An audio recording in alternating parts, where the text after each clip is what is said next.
chosen one. See who is working against you.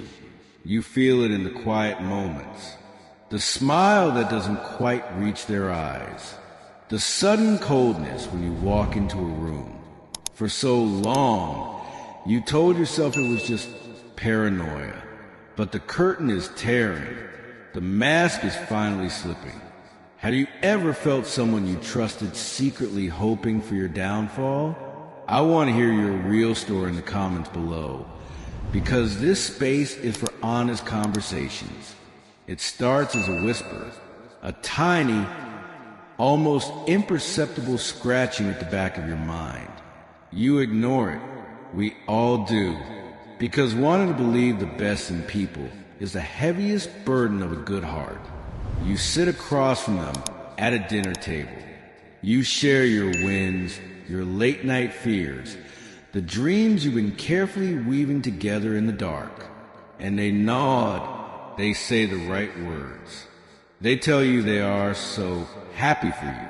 But the energy in the room goes flat, stale, like oxygen being quietly sucked out of a closed vault. You leave these interactions feeling utterly drained. You brush it off as a long day. You blame yourself. You think, maybe I'm expecting too much. Maybe I'm just reading into things. But you aren't. You possess a certain kind of light, a frequency. Some call it an old soul. Others call it calling. You just know you've always felt a little out of place, loving too hard, caring too deeply. Try to fix things that were broken long before you arrived. And that light acts as a mirror. When you stand in your truth, you inadvertently reflect back to others the parts of themselves they have buried, the compromises they made, the dreams they let die. And people hate what they cannot understand. So the masks go on, carefully constructed facades of friendship, of family, of camaraderie. They pull you close not to celebrate your warmth, but to study how they can steal a piece of it, or better yet, how they can quietly blow it out. It is a deeply isolating realization to wake up one morning and understand that the very people cheering your corner are actually holding their breath, waiting for you to trip.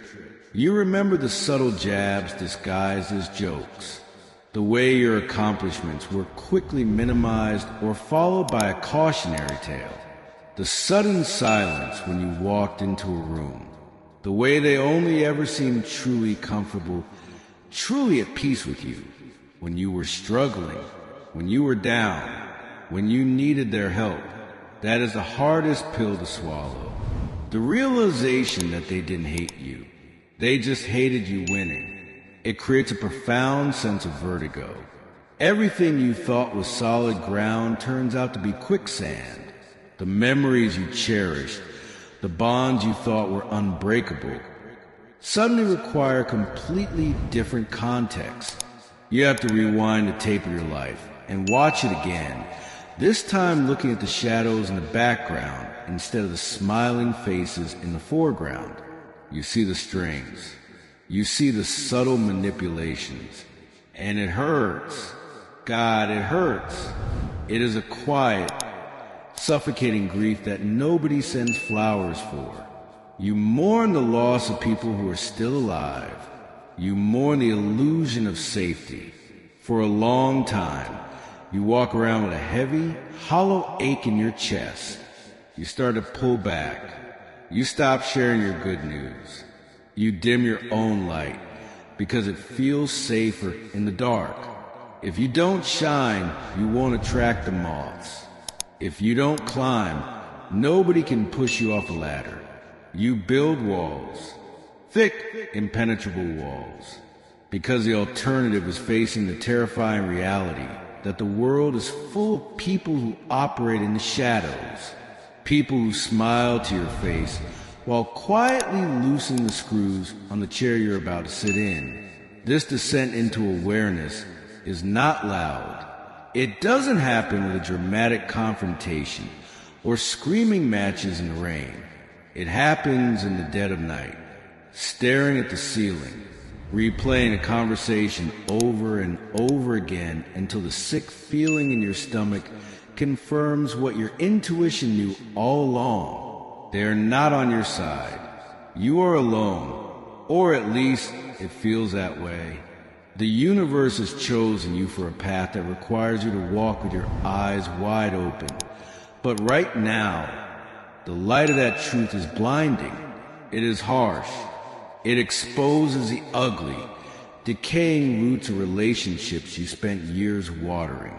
It makes you want to close your eyes again, to go back to sleep, to put the mask back on their face yourself, just so you can pretend everything is okay. But you can't. Once you see it, you can never unsee it. The fabric of the illusion is torn. The masquerade ball is over. The music has stopped, and the house lights have flickered on, revealing the cheap makeup and the hollow eyes of the people you thought you knew. You feel the chill of the room now. You notice the dust settling on the floorboards. The absolute silence that follows the realization of betrayal. It is a profound, echoing silence. There is a specific kind of exhaustion that comes from being the one who always sees the truth. You carry the weight of their unspoken resentment. You feel the heavy, invisible tether they attach to your ankles, hoping to drag you back down to a level where they feel comfortable, where they feel superior. You remember all the times you apologized for being too much. Too loud, too ambitious, too sensitive, too radiant. You realize now you were apologizing for existing in a way that made them confront their own emptiness. And now, the mask is peeling away, flaking off like old paint on a weathered house. You watch them scramble. You watch their eyes dart away when you confront them with a boundary. The sudden anger they display when they realize they can no longer pull your strings. It is terrifying, yet strangely pathetic, but the grief remains. It sits heavy on your collarbones, because recognizing your enemies is easy when they carry swords. It is a much more devastating affair when they are carrying your secrets, your trust, and your heart. But then, something shifts. A quiet rebellion stirs in your chest. You wake up one day, and the grief is still there, but it feels different. It feels less like a wound and more like a scar. The exhaustion of constantly trying to be small enough, quiet enough, and digestible enough for people who refuse to chew finally outweighs the fear of being alone. You stop asking what is wrong with you. You start asking what is entirely, undeniably right with you. Think about a massive, ornate stained glass window inside an abandoned, boarded-up church. For decades, the room behind that glass has been pitch black. The dust has settled like a heavy blanket over the pews. The spiders have spun their intricate webs in every corner. It is a quiet, comfortable, stagnant darkness. The things living in that dark have grown accustomed to it. They thrive in it. They depend on it to survive. Then, one afternoon, the heavy wooden boards on the outside of the building are torn away. The midday sun hits that stained glass. Brilliant, piercing, overwhelming light floods the room. It casts vibrant, magnificent reds and deep, echoing blues across the rotting floorboards. It is a breathtaking display of color and warmth. But that same light also illuminates every single cobweb, every thick layer of grime, every scurrying creature that had been comfortably hiding in the shadows. The creatures in that room do not marvel at the beautiful colors.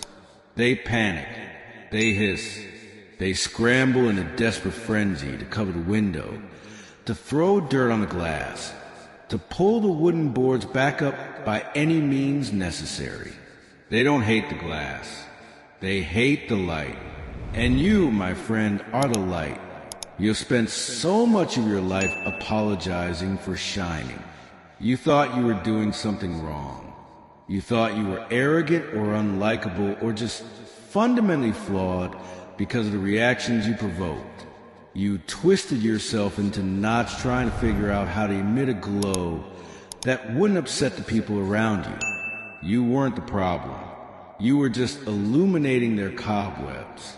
Their reaction to you, the whispering, the constant undermining, the quiet, insidious sabotage, has absolutely nothing to do with your character.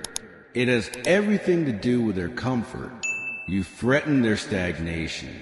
You made them acutely aware of their own unused potential, their own unhealed wounds, just by existing in your raw authenticity. That is the true nature of walking this path. It is not about sitting on a throne. It is about carrying a lantern in the dark. And a lantern makes those who wish to remain hidden very, very nervous. When you begin to internalize this, the vertigo stops.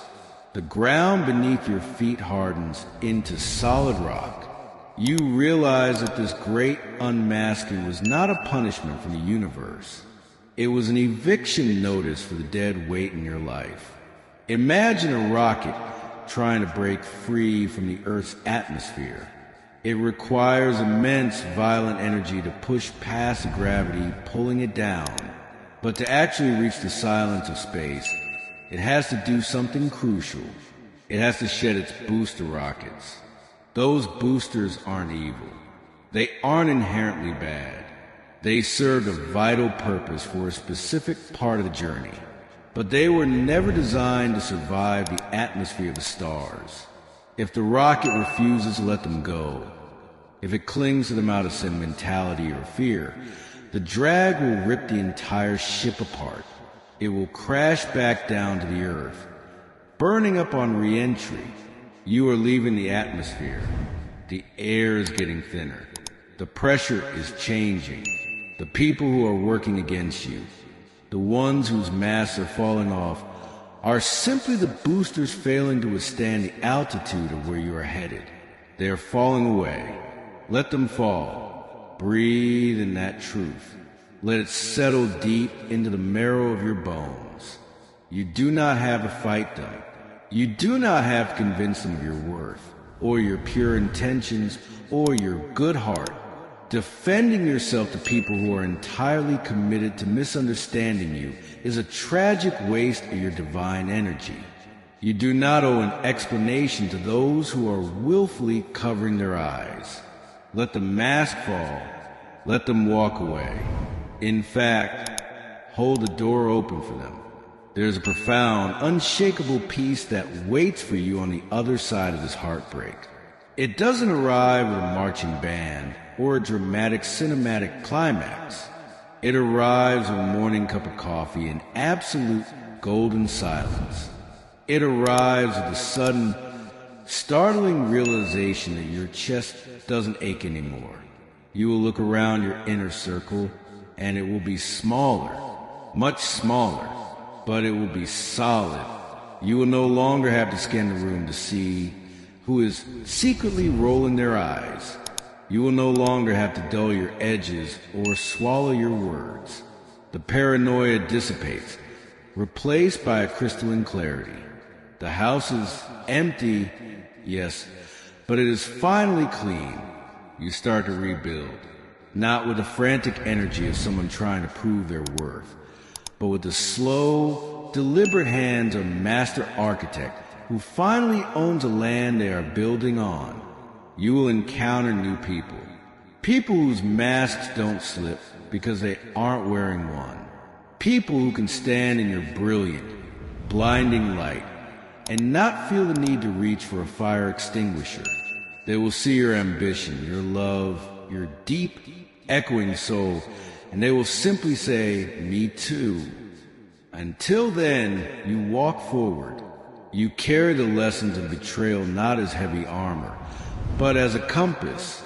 You let the grief run its course like a river washing over smooth stones, knowing that it is carving a deeper, more beautiful canyon within you. You stand tall in the center of your own life, unbothered by the shadows that retreat from your edges. You are exactly where you are supposed to be. Putting together these stories takes hours of dedication. If this video brought you peace today, you could buy me a coffee using the Ko-Fi link in the description. Your voluntary support keeps this channel alive. Thank you for listening. The silence of this new chapter might feel deafening at first. You are so used to the noise, the constant low-level hum of anxiety that came from navigating their hidden traps, the endless mental calculations of what to say, how to say it, and how much of yourself to hide just to keep the peace.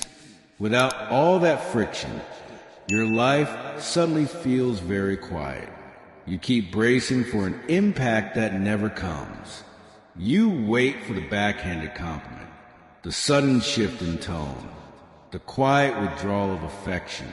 But there is nothing, just empty space. It takes time to unclench your jaw. It takes time to realize that you are no longer in a war zone, mostly because you finally walked off the battlefield they created for you. There's a profound, almost devastating beauty in this newfound solitude. It is not the hollow, aching loneliness you felt when you were surrounded by the wrong people. It is different. This is a resonant, vibrating stillness. It is the deep, dark soil for which your actual life is finally going to grow. You start to notice the small things again. The texture of the morning air, the taste of your food, the sound of your own unfiltered laughter. You realize how much energy you were spending just trying to survive their secret hostility. Now, all of that energy belongs to you. It rushes back into your veins like a river breaking through a dam. You feel lighter. You feel dangerous in the best possible way. Because a person who no longer craves the validation of their secret enemies is a person who cannot be controlled. They will try to come back, when they realize you have actually moved on, when they see that their absence didn't destroy you, but instead became the very catalyst for your expansion. They will reach out, a casual text message, a random comment, a nostalgic memory casually tossed in your direction, designed to test the waters and see if the door is still unlocked. They want to see if you are still small enough to fit back into the box they built for you. Do not answer the door. You do not need closure from people who lied to you. You do not need a grand, sweeping apology from people whose actions were a deliberate, calculated choice. Their silence was their answer. Your success is your closure. Let the mask stay on the floor. Step over it. Look straight ahead into the brilliant, blinding unknown of your own potential. The path is clear now. The air is breathable. The heavy, suffocating weight has been lifted from your shoulders. Not because they finally decided to be good to you, but because you finally decided to be good to yourself. You are the chosen one of your own story. You always were. You just had to stop casting them as the directors. Keep walking. Do not look back. There is absolutely nothing left for you in the shadows they call home. Step into the light. Let it warm your face. Let it guide you to the people who are not afraid of your fire, but who have been standing in the cold, waiting for someone just like you to finally arrive. Thank you for listening.